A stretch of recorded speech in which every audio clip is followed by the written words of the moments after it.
नमस्कार प्रिय विद्यार्थियों, अपने अलंकार का जो टॉपिक चल रहा था उसमें अपने अन्योक्ति अलंकार पढ़ लिया था। ठीक है, इसके पश्चात अपन आज उसके आगे का जो अलंकार है वो अपन पढ़ेंगे, वो है विभावना अलंकार। ठीक है, अपन ने पढ़ा था अन्योक्ति, उसके बाद पढ़ते विभावना। विभावना अलंकार, ठीक है। तो विभावना अलंकार में क्या होता है, ये किसे कहते हैं, देखो इसकी परिभाषा देखते हैं पहले। जहां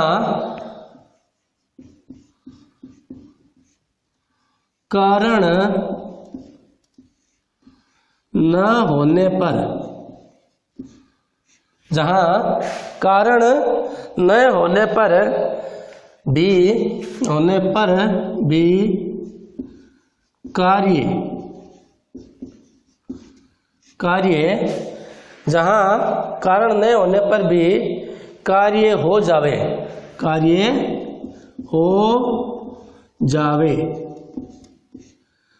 वहां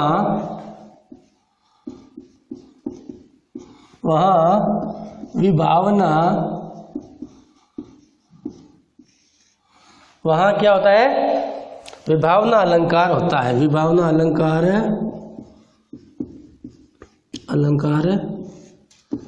होता है। ठीक है, क्या परिभाषा हुई, जहां कारण न होने पर भी कार्य हो जावे, वहां पर कौन सी विभावना, कौन सा अलंकार है, विभावना अलंकार होता है।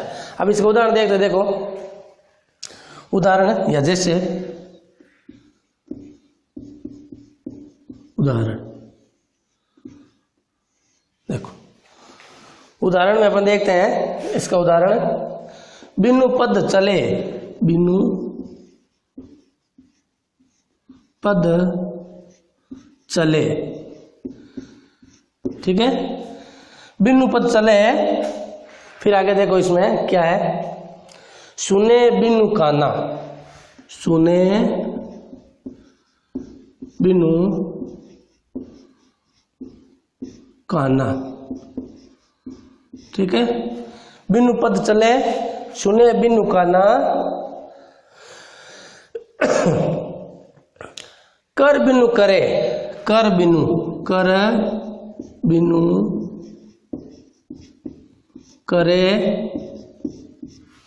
कर बिनु करे, कर्म विधि नाना, कर्म विधि नाना, भिन्न भिन्न प्रकार। ठीक है, एक। फिर आगे देखो, आनंद रहित सकल रस भोगी, आनंद रहित, आनंद रहित सकल, आनंद रहित सकल रस भोगी, रस भोगी। ठीक है, आनंद रहित सकल रस भोगी, बिनु बानी, बिनु बानी,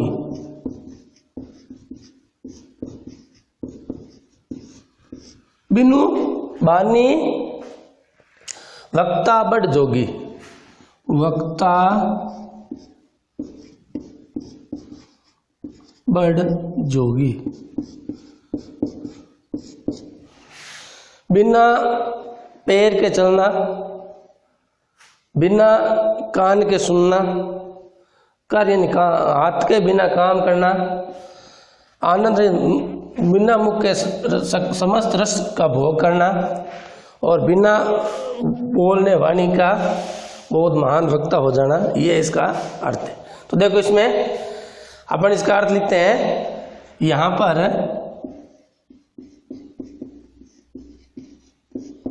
है बिना पैर के, बिना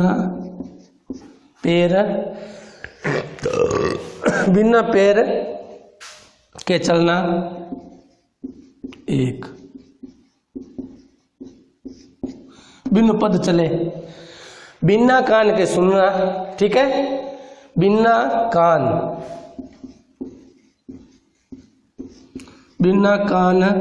के सुनना, ठीक है, सुनना। अगला देखो, फिर बिना हाथ के कार्य करना, बिना, ये कर बिनु करे कर्म विधिना, बिना हाथ के कार्य करना, ठीक है। फिर देखो आगे, बिना हाथ के कार्य करना, बिना मुंह रस का भोग करना, बिना मुंह आनंद का बोलते हैं मुंह, बिना मुंह रस का भोग करना, ठीक है, बिना मुंह रस का भोग करना। और बिना वाणी बोलना, बिना वाणी बोलना, ठीक है, बिना वाणी, बिन वाणी वक्ता बढ़ जोगी, बिना वाणी बोलना बताया गया है, ठीक है, बताया गया है, ठीक है। अतः यहाँ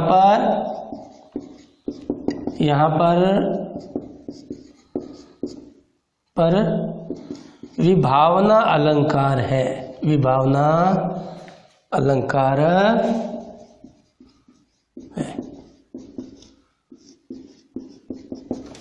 ठीक है। कारण, जहां कारण नहीं होने पर भी कार्य हो, ठीक है, तो यहां पर विभावना अलंकार। दूसरा एक और देख लेते हैं, देखो उदाहरण नंबर 2, एक और उदाहरण देखते हैं अपन। देखो, बिन घनश्याम धाम, बिन घनश्याम धाम, बिन घनश्याम धाम, धाम ब्रज मंडल में, धाम ब्रज मंडल, धाम ब्रज मंडल में, बिन घनश्याम धाम, धाम ब्रज मंडल में। आगे देखो, उदो नित, उदो नित, उदो नित बसती बहार वर्षा की, नित बसती बहार वर्षा की, वर्षा की। तो देखो, वर्षा की, वर्षा ऐसे, वर्षा की है, यानी घनश्याम काले बादल, धाम इन ब्रज में बिना बादलों के ही है उदो, यहाँ पर नित्य जो है बरसात की बहार रहती है, इन बिना बादलों के, ये गोपियाँ कह रही उद्धव से। तो देखो आगे, बिन घनश्याम धाम, धाम ब्रज मंडल में उदो नित्य बसती बहार वर्षा की। तो यहाँ पर देखो, यहाँ पर क्या है, देखो इसका अर्थ लिखते हैं अपन। यहाँ पर वर्षा के, वर्षा कार्य के, यहाँ वर्षा कार्य के लिए बादल, कार्य के लिए बादल, बादल क्या है, कारण विद्यमान होना चाहिए, बादल कारण विद्यमान होना, विद्यमान होना, ठीक है, चाहिए, विद्यमान होना चाहिए, ठीक है, विद्यमान होना चाहिए।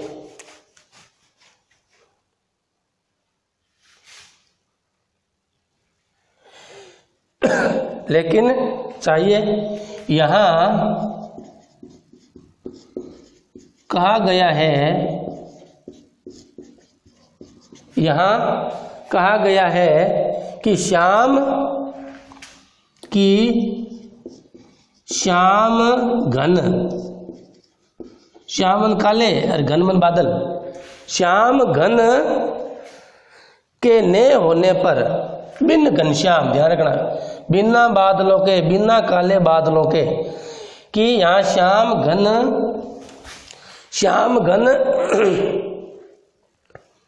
के ने होने पर, घन के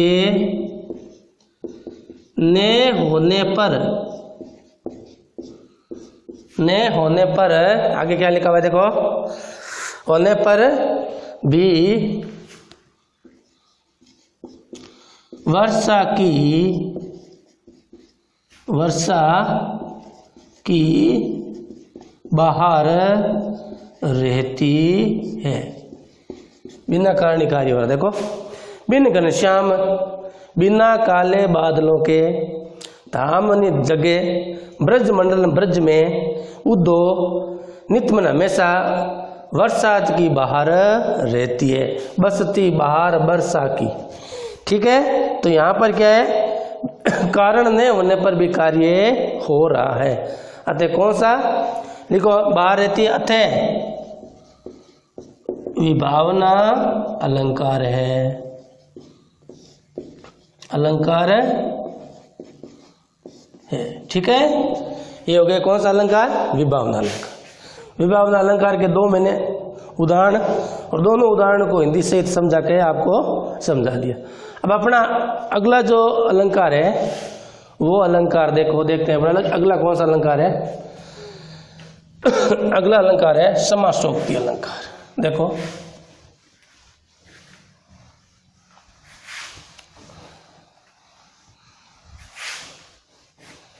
समासोक्ति अलंकार के बारे में पढ़ते हैं।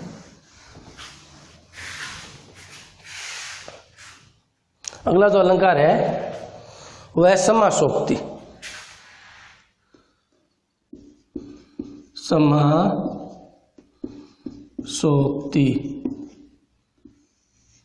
ठीक है, अगला अलंकार कौन सा है, समासोक्ति अलंकार है। तो देखो,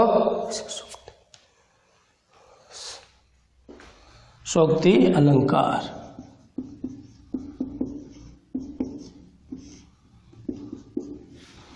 तो इस अलंकार में क्या होता है, देखो अपन परिभाषा लिखते हैं इसके पहले।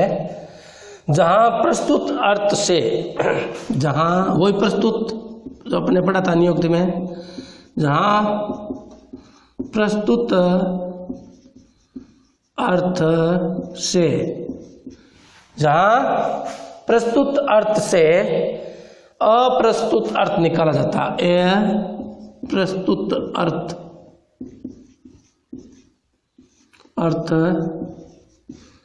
जहां प्रस्तुत अर्थ से अप्रस्तुत अर्थ भी निकले, अर्थ भी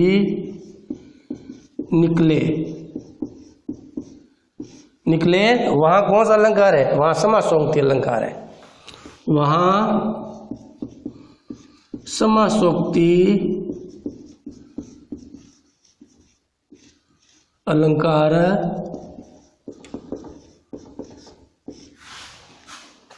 होता है।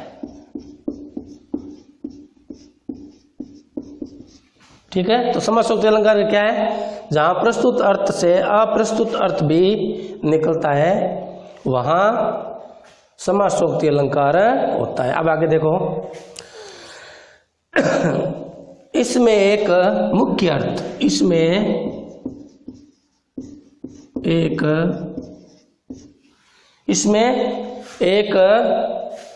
मुख्य अभिष्ट अर्थ, मुख्य अभिष्ट अर्थ, इसमें एक मुख्य अभिष्ट अर्थ के साथ साथ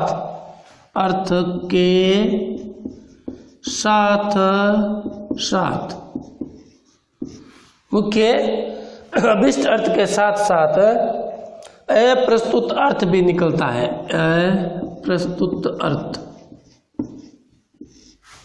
अप्रस्तुत अर्थ भी निकलता है। ठीक है, अप्रस्तुत अर्थ भी निकलता है जहां कार्य लिंग या कार्य कोमा लिंग या जहां कार्य लिंग या विशेषण की समानता विशेषण की समानता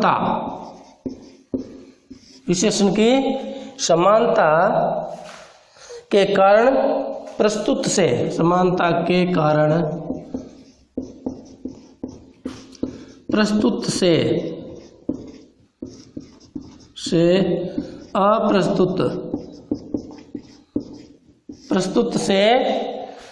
अप्रस्तुत अर्थ भी निकलता है। प्रस्तुत से अप्रस्तुत अर्थ भी निकलता है। ठीक है, तो वहां पर क्या है, वहां समासोक्ति अलंकार है, वहां समासोक्ति अलंकार है। जहां प्रस्तुत अर्थ से अप्रस्तुत अर्थ दोनों निकलेंगे, अर्थ भी निकले, वहां समासोक्ति अलंकार है। इसमें एक तो मुख्य अभिष्ट अर्थ होता है और उसके साथ साथ अप्रस्तुत अर्थ भी निकलता है। ठीक है, और जहां पर कार्य लिंग या विशेषण की समानता के कारण प्रस्तुत से अप्रस्तुत अर्थ भी निकलता हो, वहां पर समासोक्ति अलंकार होता है। ठीक है, जैसे इसका उदाहरण देख लेते हैं अपन। तो उदाहरण देखो इसका, सो दिल्ली अस, यहां लिख देता हूं, सो दिल्ली अस, सो दिल्ली अस निबहुर देसु, अस निबहुर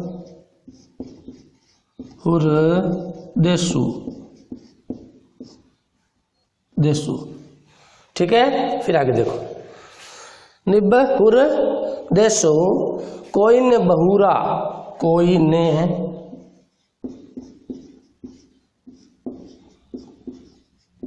बहुरा, कोई ने बहुरा कही संदेशु, बहुरा कही संदेशु। ठीक है, तो इसमें क्या है देखो, यहां दिल्ली,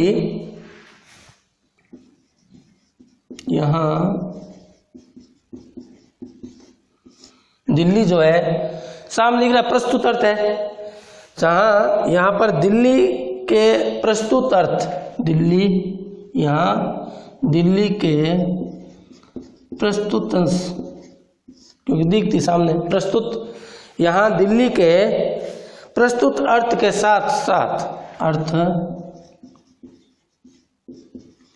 साथ एक और अर्थ भी निकालते हैं अपन। क्या निकालते हैं, परलोक, अप्रस्तुत है, क्या है, अर्थ के साथ कौन सा अर्थ निकालते हैं, परलोक का, परलोक का अप्रस्तुत दूसरा अर्थ, अप्रस्तुत अर्थ भी है। ठीक है, कैसे, दिल्ली का मतलब प्रस्तुत सामने, यहां दिल्ली का अर्थ कवि ने परलोक के लिए भी निकाला है। ठीक है, दूसरा देखो, इसमें समासोक्ति के एक और उदाहरण देखते हैं अपन, देखो। ठीक है, ये हो गया प्रस्तुत अर्थ में दिल्ली और अप्रस्तुत अर्थ में क्या हो गया, परलोक। दूसरा और देखो, दूसरा, कुमुदिनी हूं प्रफुल्लित, कुमुदिनी, कुमुदिनी हूँ प्रफुल्लित। कुमुदनी हूँ प्रफुल्लित।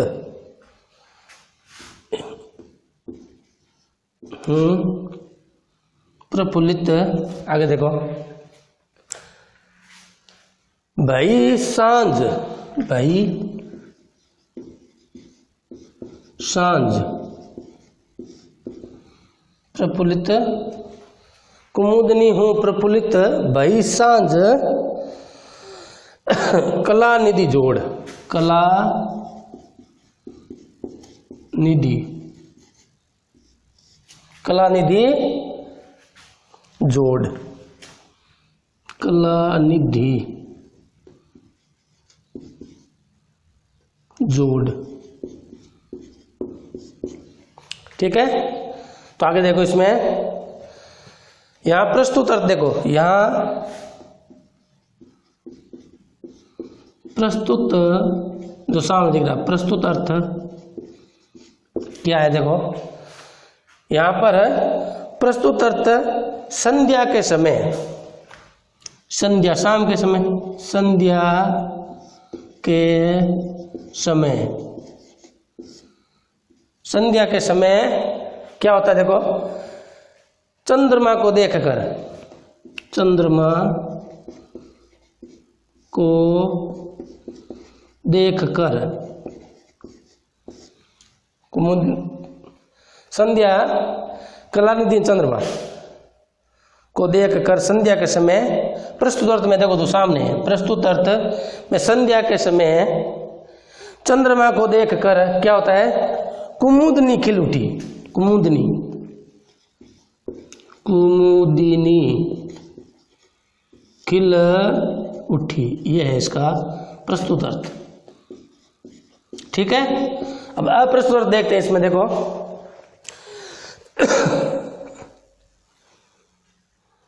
आगे देखो, इसमें अप्रस्तुत अर्थ निकलता है, इसमें अप्रस्तुत